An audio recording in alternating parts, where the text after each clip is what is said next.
早晨啊，大家好！你哋有冇留意天上嘅雀仔啊？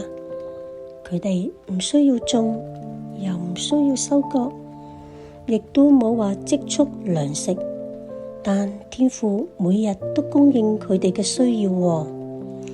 今日我想用馬太福音6章26節帶你哋一齊思想神嘅供應。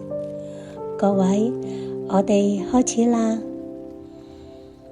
馬太福音6章26節，你們看那天上的飛鳥，也不種，也不收，也不積蓄在倉裏，你們的天父尚且養活它，你們不比飛鳥貴重得多嗎？親愛嘅天父，感謝你，讓我哋知道你係嗰位每日供應我哋嘅主。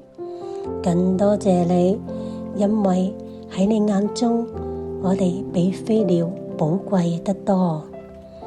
求你幫助我哋，加添我哋嘅信心，學習好似雀仔一樣，不要為明天憂慮，單單相信天父嘅供應同保護。禱告奉耶穌基督聖名祈求，阿門。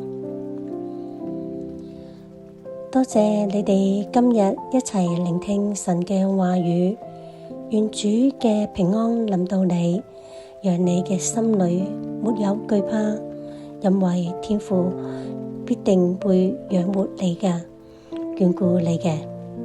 如果你鍾意呢條片，記得 like、分享同訂閱。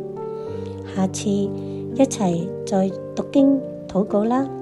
願神賜福你們，阿們，拜拜。